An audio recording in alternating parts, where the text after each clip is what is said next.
This is the Right Now podcast with Sarah Werner. Episode 104, Protecting Your Time.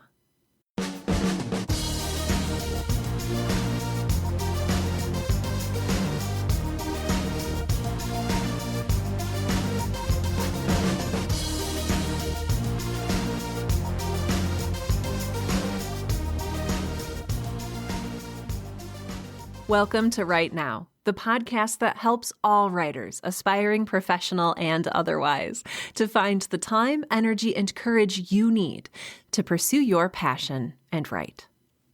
I'm your host, Sarah Werner, and today we are essentially talking about boundaries. Now, if you're anything like me, boundaries present you with a, let's say, unique challenge. It involves certain very complex and difficult things, such as saying no, respecting yourself and your own time, not being a people pleaser, and being seen, among many other things. And we're going to talk about all of that in today's episode. Now, if you don't struggle with any of those things, and really your biggest problem is getting away from your kids long enough to write, don't worry, we'll talk about that as well. We're going to talk about all of that right now. Get it? Because that's the name of this show. Okay, moving on. I feel like we've talked about time management on this show before, and how we can choose how we spend our time. Like at this very moment, you have chosen to listen to this episode of the Right Now podcast. Whether it felt like your choice or not, you chose to set your alarm this morning, or maybe you chose not to set an alarm. You chose to go into work today. You chose to drop off your kids at daycare. You chose not to go into work today. You chose to go to your 8 a.m. class. You chose to spend the time you had set aside for writing playing Stardew Valley on your phone, or scrolling and scrolling and scrolling through Instagram. This is something that I struggle with hugely, the idea that we choose how we spend our time. I spent years and years of my own life and my own career feeling like a victim to time, like a victim to my career. I saw myself as a helpless little cog in a machine that was too big for me to control, let alone affect. I had to make money so that I could pay rent and eat food, so I didn't really have a choice. I could choose not to work and, starve to death in a gutter somewhere, but that's not a very appealing choice. Perhaps you are wiser than I was. Perhaps you already know that we have a choice in how we spend our time. None of it's free from consequences, of course. Nothing is. But we do have a choice in how we spend the time that is ours. I realized that I was griping about having to go to work and having that eat up 8, 9, 10 hours of my day. And then the few hours that I did have to myself, I would spend scrolling on social media. I would spend avoiding doing the thing or things that I actually wanted to do. And I realized that more often than not, I was choosing distraction. Just as I felt like a victim at work, someone who was trapped in a cubicle for 8 to 10 hours with no option to do anything else, that's how I felt during my free time as well. I'm so tired, I would say, after a long day of work. I have no choice but to scroll through Instagram. Right before the pandemic hit, I spent some time in Orlando, Florida with my very, very good friend Kat. And over bowls of delicious pho in a little Vietnamese restaurant, we found ourselves talking about how easy it is to get addicted to being a victim. This is a huge topic that, I'm not equipped to address because I do not have what I feel is the requisite degree in psychology, psychiatry, whatever it is. But also, this is probably not the space for it. But the big takeaway from that conversation was that sometimes being a victim feels good. being a victim to time and circumstance and society. We give over our responsibility. We give over our choice-making, our autonomy, our power. And thus we are completely absolved from consequences. We get to complain because nothing is really our fault, because we didn't have the power to make the choice. I couldn't have worked on my novel. I had to work. I couldn't attend my niece's volleyball game because I had to work. Or I couldn't write because I had to attend my niece's volleyball game. You can see how complicated it gets. I am going to admit to you right here and right now that for years and years, I chose to be a victim of my circumstances. For years and years, I chose to be distracted because it meant that I was not responsible for creating my art or for letting myself down about not creating my art. I told myself that I was getting more out of my distraction than I was out of potentially creating. I'm going to say that again. I was getting more, or I perceived that I was getting more out of my distraction than I was out of creation. Because whatever we're choosing to do, there's a reason. We're getting something out of it. Now, sometimes what we're getting is fulfillment and creative joy and rest and recharge and relaxation. But sometimes what we're getting out of it is an excuse to not create, to not fulfill our creative destiny, to put it off until tomorrow or tomorrow or tomorrow. So what about you? What are you consciously or unconsciously avoiding? And why are you avoiding it?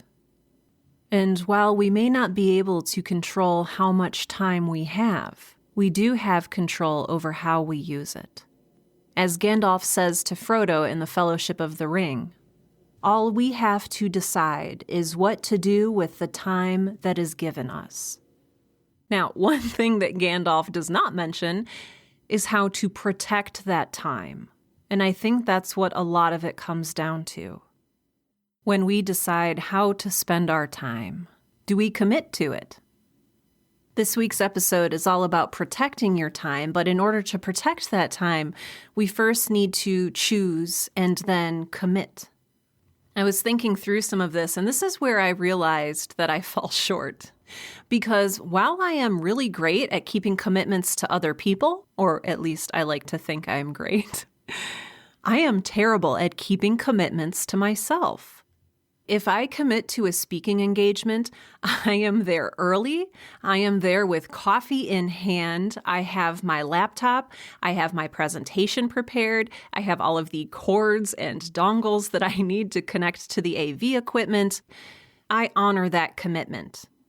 If I commit to picking up a friend from the airport, back before the pandemic in the olden times, I was there early. I was in a prime parking spot. That's important to me. It's important to me that I don't let other people down. But for some reason, I am 100% okay with letting myself down. If I commit to doing something for myself, whether it's reading 50 books in a year or setting aside 9 a.m. to noon on a Saturday morning to write, it's so easy for me to flake out on myself. It's so easy to move the rest of my day around and spend that time washing dishes or paying bills, things that feel important at the time. Even when I reserve time on my calendar and I set aside a giant chunk that says important in all caps, must do, I still find a way to stand myself up.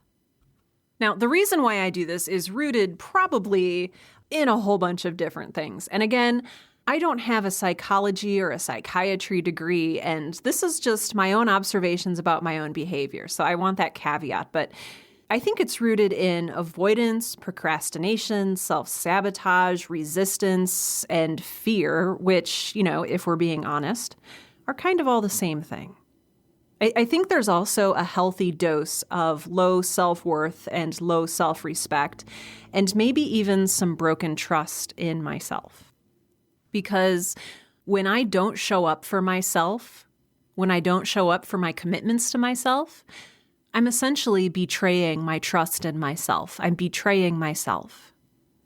So my question to you right now is, does this resonate with you? Does this feel true for you? Are you nodding along and saying, oh my gosh, I am terrible at honoring commitments to myself? Or are you the kind of person who is able to set aside time and make the commitment to yourself and do exactly what it was that you planned to do during that time? If you're in that latter camp, what does get in your way? When it comes time to write, are you faced with screaming kids? Meetings that run late? A phone that will not stop ringing or dinging with notifications? Construction or snow blowing outside of your window? A spouse or coworker who just simply will not stop interrupting you? No matter which camp you're in, and you know what? Maybe you are in both of them, I have some encouragement for you.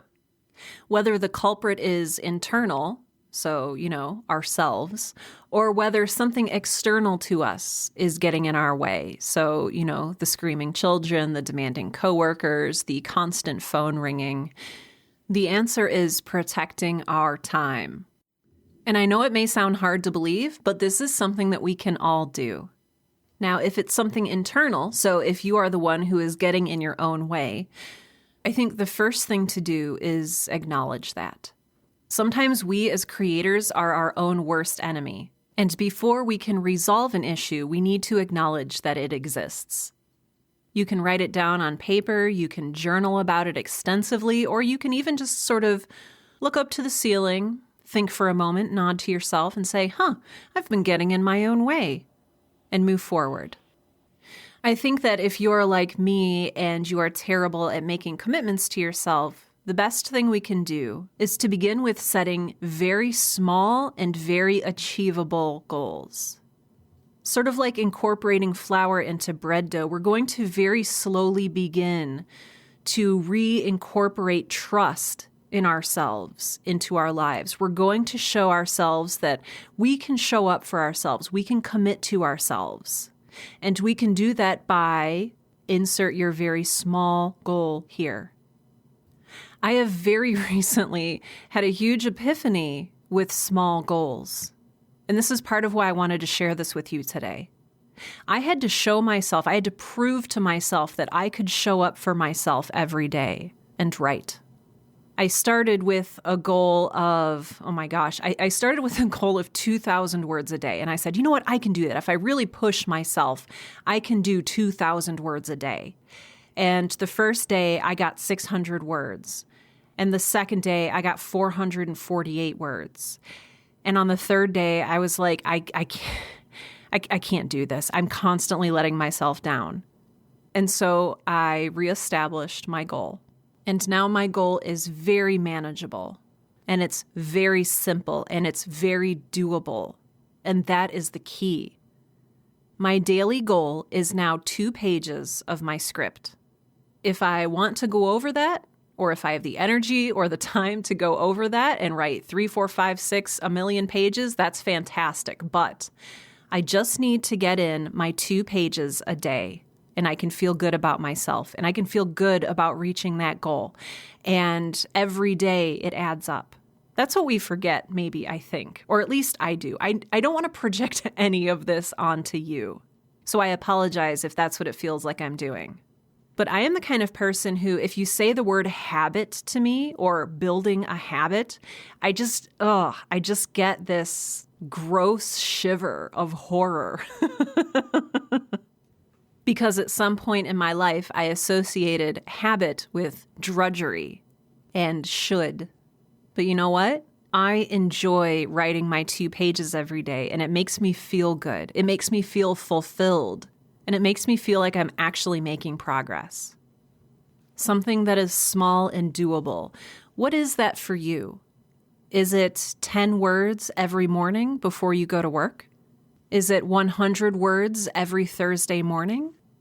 What is something small and actually doable that you can do? And here's the kicker. How will you hold yourself accountable? If you don't love and respect yourself enough, and I say this from a place of love because I am exactly the same way. I have very low self-worth and self-respect, and I don't honor my commitments to myself. Have an accountability partner, a friend, a sibling, a parent, a grandparent, a coworker, who you will say, hey, I'm committing to writing 10 words a day, or I'm committing to writing 2 pages a day. Can you just check in on me every once in a while? If that is something that helps you, then please do it. Now, if your issue isn't self-betrayal so much as it is like an inability to focus, maybe ADD, OCD, please be patient with yourself. Hydrate, breathe deeply, practice good sleep hygiene, caffeinate if that helps you to focus, take your meds if you have them, and maybe even get an accountability buddy to help you if that is something that is helpful. Either way, be kind to yourself, give yourself plenty of grace, and forgive yourself if you slip up and let yourself down. Now, for those of you whose issue is external instead of, or maybe in addition to internal, your answer is going to be boundaries. Boundaries are a fence or a wall, depending how permeable you would like it to be, that you put up between yourself and your creative work and the very noisy, distracting, and bothersome world around you.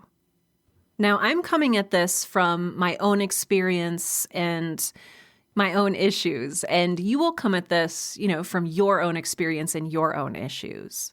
But I've always had difficulty setting boundaries. Maybe this is something that is easy for you to do, which I'm a little bit jealous. I was raised to live in sort of a servant mindset, to put my own needs after everyone else's, to put everyone else first. And it sounds good and it sounds like a noble thing to do, but it also means that you spend 100% of your time tending to everyone else around you, and your own wants and needs go unattended. Wants and needs like writing for yourself, publishing your novel, getting your poetry out there, putting your memoirs to paper. I'm not setting out to blame anyone because, again, I'm no longer a victim to my circumstances, and I get to choose now how I spend my time. But I was taught that everyone around me was more important than me, which in a way is great. It keeps us humble. It keeps us helping one another. It can be fantastic. But it also means that when I set aside time to work on something, if someone else comes to me and needs help, I will drop literally everything to go help them. And this is not conducive to the life of a professional writer or someone who wants to be a professional writer. I take everyone else's problems seriously, but I do not take myself seriously. In order to set up boundaries around your creative time, you have to respect yourself and you have to respect your work. Now, if you are a parent, I'm not telling you to, ignore your children and let them starve to death. If you are a caretaker for a sick or elderly member of your family or community, I am not telling you to ignore that person's needs and selfishly focus only on yourself, okay? That's not what I'm saying. What I'm saying is do your duties in caring for the people who need you, but that cannot happen 24 hours a day, 60 minutes an hour, 60 seconds a minute. You need to set aside time and protect it. You need to take your creative work seriously, and you need to take yourself seriously. Now, if you are a parent to a newborn baby, you might not be in a season right now for writing, and that is okay.